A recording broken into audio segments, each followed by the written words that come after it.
की शुरुआत के पहले ही श्रद्धालुओं के पहुंचने का सिलसिला शुरू हो चुका है। खासतौर से वो कल्पवासी जो पूरे माघ मेले के दौरान त्रिवेणी में स्नान करते हैं और पुण्य की प्राप्ति करते हैं। कितना महत्वपूर्ण होता है कल्पवास और किस तरीके से आप लोग करते हैं? एक महीने एक टाइम भोजन करके नीचे जमीन पर लेटकर गंगा स्नान प्रतिदिन करके भजन होता है और भजन सुनते हैं। इसी तरह एक महीने कट जाता है। क्या महत्व होता है इस कल्पवास का? पूरा महत्व है, मोक्ष के लिए लोग करते हैं, इससे मोक्ष मिलेगा, शांति, मन को शांति रहती है। एक महीने घर त्याग करने से मन को थोड़ी शांति मिलती है। यहाँ राम राम जपने में आनंद आता है, राम राम सुनने में आनंद आता है। तैयारी किस तरीके से की है योगी जी ने इस बार? नहीं, तैयारी बहुत बढ़िया की है। हाँ, इसमें तो कोई संदेह नहीं है, तैयारी बहुत बढ़िया किया है। जिस तरीके से महाकुंभ में तैयारी की थी वैसा ही कुछ इस बार? हाँ, लगभग वैसे ही है।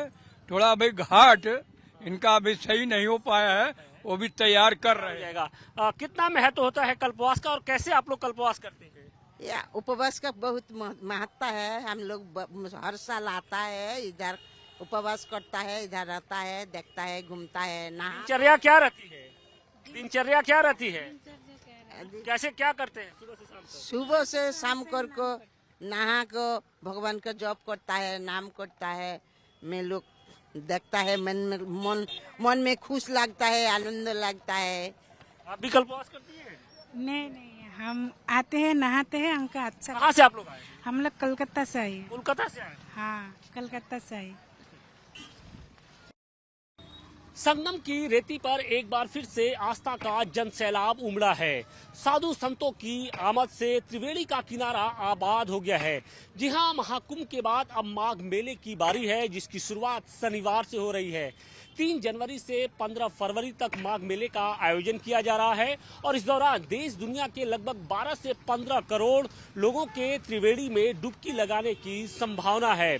मान्यता ये है कि माघ मेले के दौरान देवी देवता स्वर्ग से पृथ्वी पर आते हैं और इस दौरान जो लोग होते हैं वो त्रिवेणी में डुबकी लगाकर कहीं न कहीं जो पाप से मुक्ति की कामना करते हैं। माघ मेले की शुरुआत होने जा रही है और इसके साथ ही लगभग 1 महीने तक जो कल्पवासी होंगे वो त्रिवेणी के किनारे कल्पवास करेंगे। और इसकी क्या महत्ता होती है, हमारे साथ बातचीत के लवकुश महाराज जी हैं।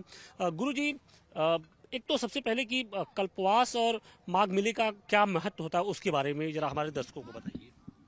यहाँ पर आदि अंत से काल से कई वर्षों से जब तक ये पृथ्वी अवतरण हुआ है, यहाँ पर ऋषियों मुनियों का महत्ता के चारों जो अमृत कलश गिरा है उसी के विषय में यहाँ पर ऋषियों मुनि तपस्या करते हैं और 1 महीना कल्पवास करते हैं और यज्ञ पूजा करते हैं।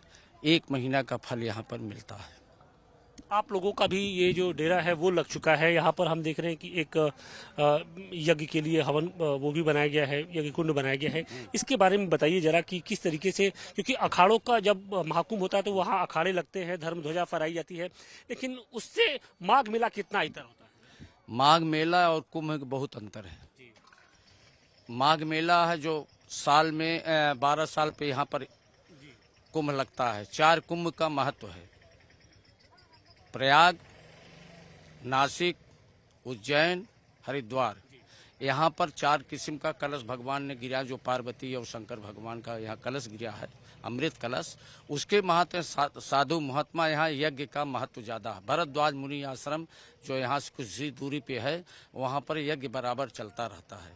उसी के यहाँ पर जो यहाँ पर 1 महीना रह करके कल्पवास करेंगे, हवन करेंगे, उसका करोड़ों यज्ञ के समान फल मिलता है। यहाँ पर यज्ञ करना बहुत महत्तम माना गया है। कल्पवास में क्या नियम कायदे होते हैं हिंदू शास्त्र के मुताबिक? हिंदू कलश के इसका महत्व बस जैसा शरीर काम करे, जैसा हो उसे भजन करो।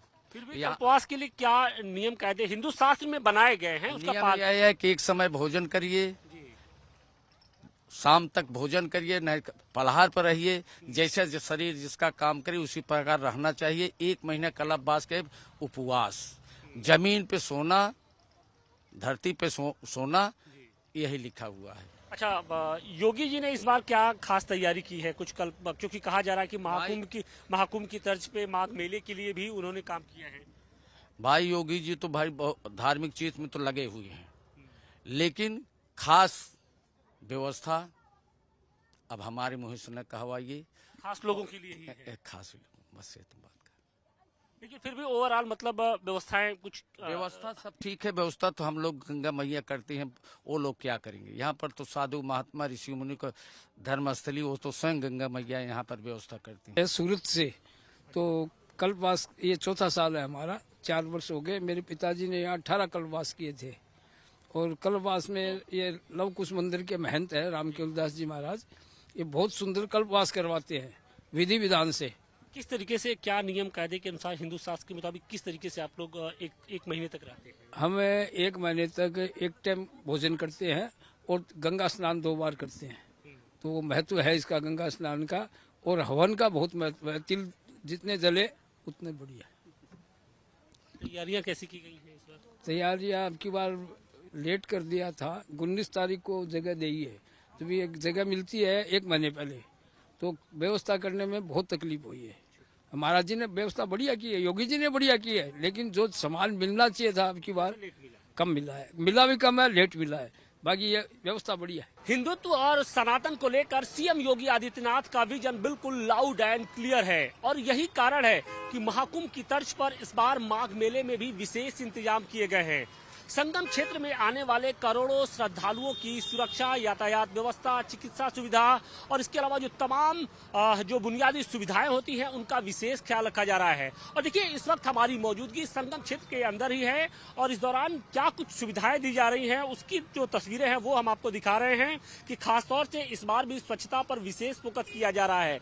तस्वीरें आप देखिए कि जो लोग भी महाकुंभ के दौरान आए होंगे उनको इस बात का आभास होगा कि किस तरीके से पूरे मेला क्षेत्र को कई जोन में बांटा गया है। तो इस बार भी लगभग 18 जोन में इस पूरे मेला क्षेत्र को बांटा गया है। इसके अलावा सुरक्षा के मद्देनजर 5000 जो पुलिसकर्मी हैं उनकी तैनाती की गई है। 17 फायर स्टेशन बनाए गए हैं। इसके अलावा 15 जो पुलिस स्टेशन है उनका निर्माण किया गया है ताकि किसी तरीके की कोई अप्रिय घटना न हो सके।